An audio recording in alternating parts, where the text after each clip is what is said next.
Your budgeting app is why you're still broke. Americans were asked to guess what they spend on subscriptions every month. The average guess? $86. The real number? $219. Almost 3 times off from the generation with more money tracking tools than any humans in history. Tracking harder is not working. I'd know. I used to be its most devoted customer.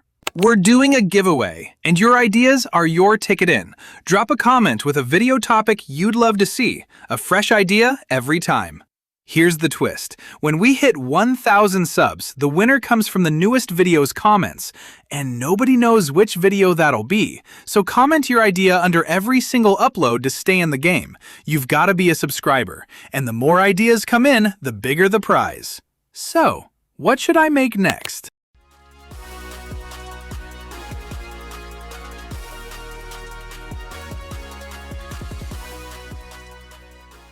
In 2019, I ran my life out of a budget spreadsheet with 43 categories, color-coded, conditional formatting. There was a category called Miscellaneous Fun and a separate category called Fun Miscellaneous, and I could not explain the difference under oath.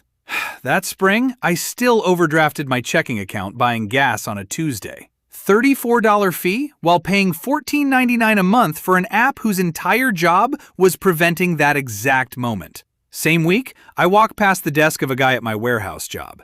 Dave, 54, ops manager, drove a 2011 Camry with 212,000 miles on it. His Fidelity account was open on the screen. $412,000 on a $61,000 salary. I asked him what budgeting system he used, fully expecting to get out-spreadsheeted. He laughed at me. He said, "I don't budget. I have 3 rules.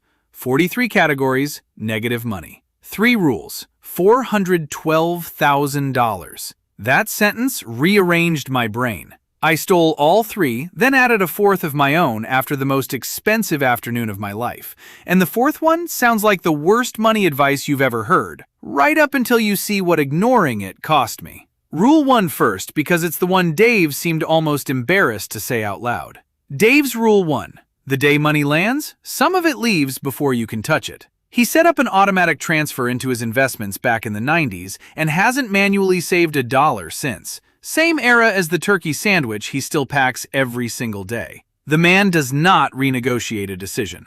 My version? $400 moves from my checking account into a Fidelity index fund at 6 a.m. the morning after every payday. I am asleep when my best financial decision of the month happens. I don't save money. A robot saves money. My one job is to not sabotage the robot. Because that's what the 43 categories got wrong. They assumed future me would show up motivated. Future me shows up tired on a Thursday wanting DoorDash. Willpower has bad days. Automation doesn't have days at all. And that boring little transfer hides genuinely unfair math. Run $400 a month out 30 years at the roughly 8% the US market has averaged long-term, and it lands near $596,000, assuming you never pause it. And the never pausing is the entire skill. Honestly though, forget the projection. Dave's balance was never a projection. It was a screen I stood in front of in a warehouse. But I have to tell you, I ran this rule alone for 2 full years and stayed broke anyway. Because automation has one failure mode. If the wrong costs are sitting underneath it, the transfer is the first thing that dies in a bad month. Which brings us to the rule I actually argued with Dave about. Rule 2. Your must-pays never cross half your take-home. Rent, car payment, insurance, phone, minimum debt payments, everything that bills you whether or not you had a good month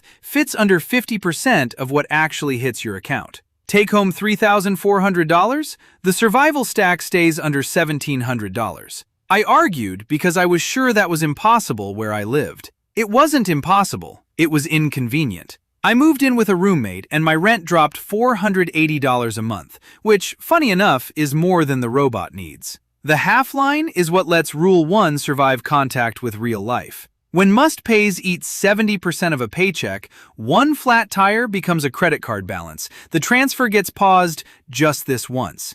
And just this once quietly becomes a lifestyle. And cars are where the half line goes to die. The average new car payment in America right now is about $745 a month. So here's my honest opinion, and some of you are already typing.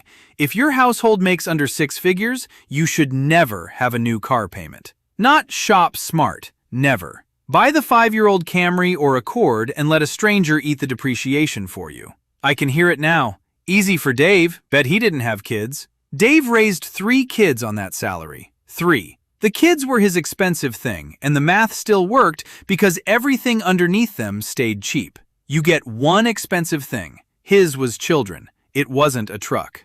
Oh, and subscriptions are must-pays too. They just dress casual. That $219 stat from the top, I got defensive and audited my own. $187 a month. I kept Spotify, one streaming service, and iCloud, about $60, and reassigned the rest to the robot. Then comes Rule 3, the one that got my budgeting app permanently deleted. The money that's left has no rules at all. Rule 3, whatever survives the robot and the must-pays is yours. Spend it on anything. Write down nothing. No categories, no logging, no Sunday night shame review. That sounded reckless to me. It's the opposite. Rules 1 and 2 already made the money safe. The saving happened first. Survival is covered, so the leftovers literally cannot hurt me. Tracking them accomplishes nothing except making me feel weird about a burrito. It also flips how spending feels. Under the spreadsheet, every purchase got a tiny court hearing. Under Dave's rules, I bought an $1,100 espresso machine last year. Paid in full, zero guilt, best money I've spent, because the system said yes before I ever walked into the store. And that's when the word minimalist finally clicked for me. This was never about spending less. It's about deciding less. The day that landed, I canceled the $14.99 app. It sent me a little exit survey asking why I was leaving. I didn't have the heart to tell it that it had been the 44th category all along. One honest exception, and I mean this. If collections is calling you or spending feels compulsive, like you're hiding purchases from yourself, this rule isn't yours yet. Track everything for 6 months, stop the bleeding, then graduate to this. Dave would probably call that soft. Maybe he'd be right. I'd still rather be soft than pretend everyone starts from the same spot. So the machine was built. Automate first, cap the must-pays, free the rest, and it still couldn't protect me from the most dangerous person in my financial life. Me. March 2020. Markets in free fall. My phone buzzing with headlines engineered to spike my heart rate, and I did the thing that felt responsible in my whole body. I sold. Locked in a $6,000 loss to protect what was left.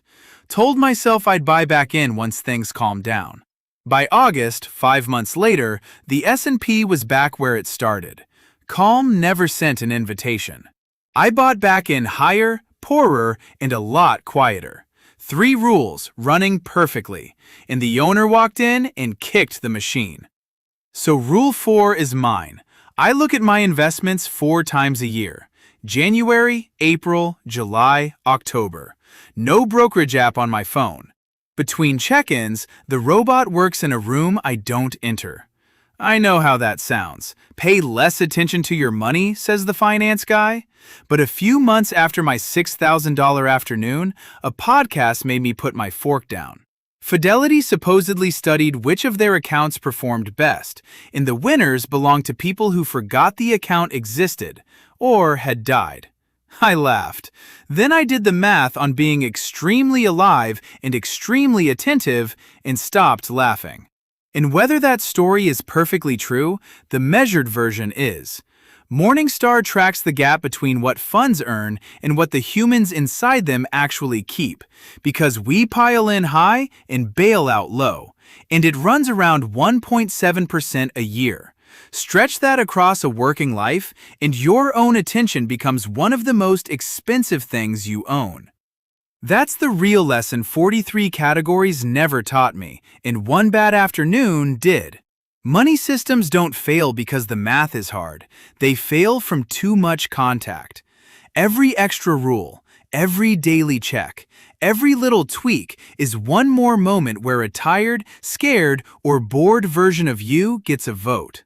So make each money decision once. Make it automatic. Then take your hands off it. Stability isn't a prize for effort. It's what's left when you remove your own chances to break things. I still have the 43 category spreadsheet in a folder somewhere, the way you keep a photo of an ex. What I actually live on is 4 rules. 3 from a warehouse manager with a turkey sandwich, 1 from my worst afternoon with money. Dave never needed a spreadsheet. He needed rules small enough to keep on a bad day, and they built him $412,000 on a warehouse salary. The rules were never impressive. They were keepable. That's the whole trick.